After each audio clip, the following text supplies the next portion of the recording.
Welcome to NP Certification Q&A, presented by Fitzgerald Health Education Associates. This podcast is for NP students studying to pass their NP certification exam. Getting to the correct test answers means breaking down the exam questions themselves. Expert Fitzgerald faculty clinicians share their knowledge and experience to help you dissect the anatomy of a test question so you can better understand how to arrive at the correct test answer. So, if you're ready, let's jump right in. A 27-year-old patient presents for evaluation at the suggestion of his intimate partner, who thinks he might have depression. During the initial evaluation, the patient admits that he is often, quote, down, has a really hard time feeling happy, even when really good things happen. He denies any particular precipitating factor, and in retrospect thinks he has been like this for years. He denies any difficulty sleeping, although he says he never really wakes up feeling well rested and ready to go. His appetite is fine. He denies any thoughts of death, suicide, or self-harm, and denies a sense of hopelessness about life. He likes his job with a property management company, although he says it's not especially exciting. He admits to generally having no mental or physical energy.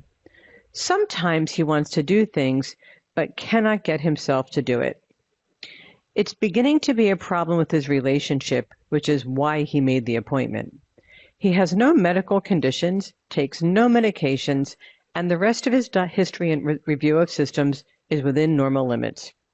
What is the most likely diagnosis? So clearly this is a diagnosis question. Remember, your boards is presented in the context of the domains of the nursing process: assess, diagnose, plan, implement, and evaluate.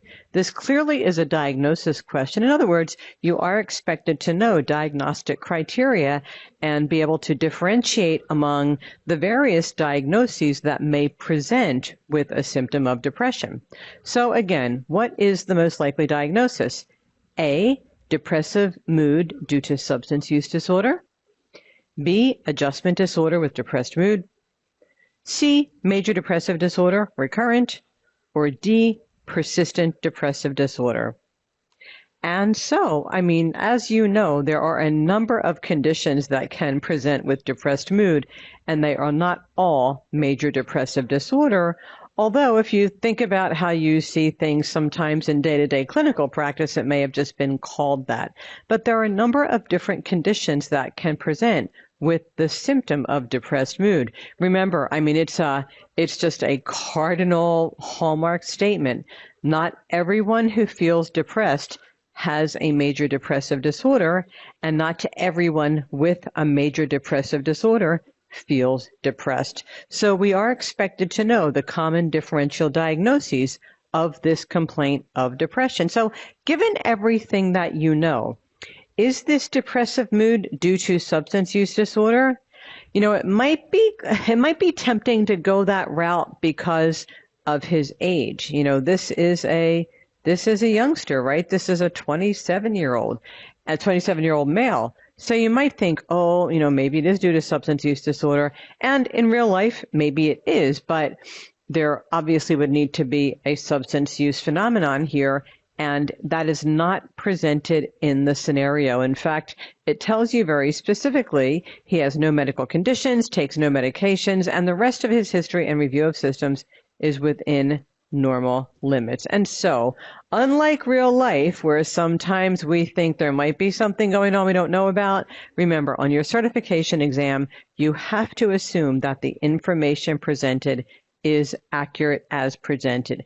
And since the rest of his review of systems is within normal limits, we have no reason to think that substance use is an issue here. So, two good points here. Number one, in real life, maybe we want to pursue this a little bit further, but the other point is that on your exam, you have to assume that all the information presented is correct. If it doesn't mention substance use in the history, and specifically says review of systems is otherwise within normal limits, you just cannot presume. In fact, you have to assume there is not a substance use phenomenon here.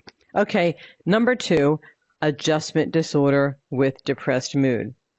Well, adjustment disorder, remember, is a disorder with specific criteria. Number one, there needs to be some event to which the patient has not adjusted well, and there is no precipitating circumstance here. It tells you that in the question. The other thing is that adjustment disorder does have a very defined period of time. Symptoms are within 3 months of the presenting phenomenon.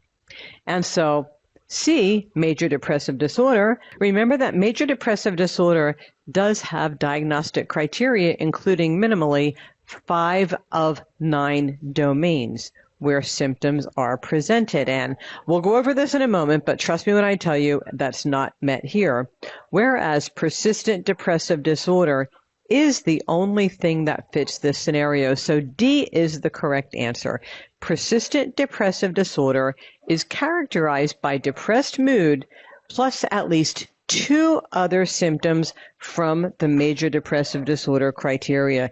Remember, the major depressive disorder criteria are drawn from 9 domains from which the patient must have at least 5 symptoms minimally, all at the same time in a 2-week period, to constitute a diagnosis of major depressive disorder. And those symptoms are issues with sleep, either not enough, too much, etc., interest, either depressed mood or anhedonia, guilt, feelings of worthlessness, hopelessness, etc., energy dysfunction, inability to concentrate, appetite or weight changes, psychomotor deviations, either retardation or agitation, and suicidal ideation.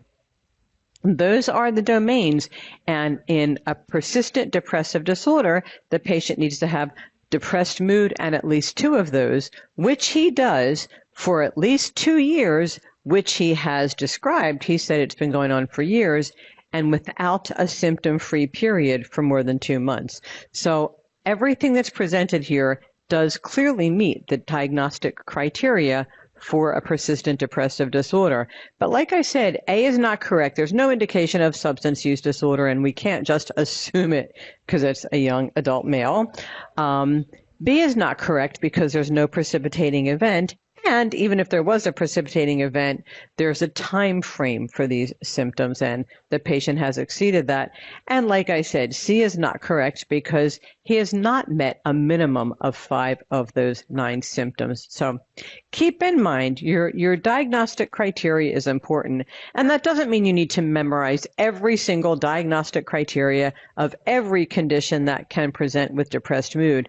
But you do want to remember going into your exam that for major depressive disorder, either a major depressive episode, which is 1 episode, all symptoms occurring within a 2-week period, or recurrent, a disorder where these episodes happen intermittently with periods of normal mood in between.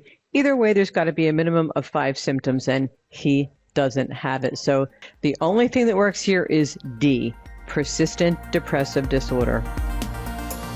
Thank you for listening to NP Certification Q&A, presented by Fitzgerald Health Education Associates. Please rate, review, and subscribe to this podcast. And for more NP resources, visit FHEA.com.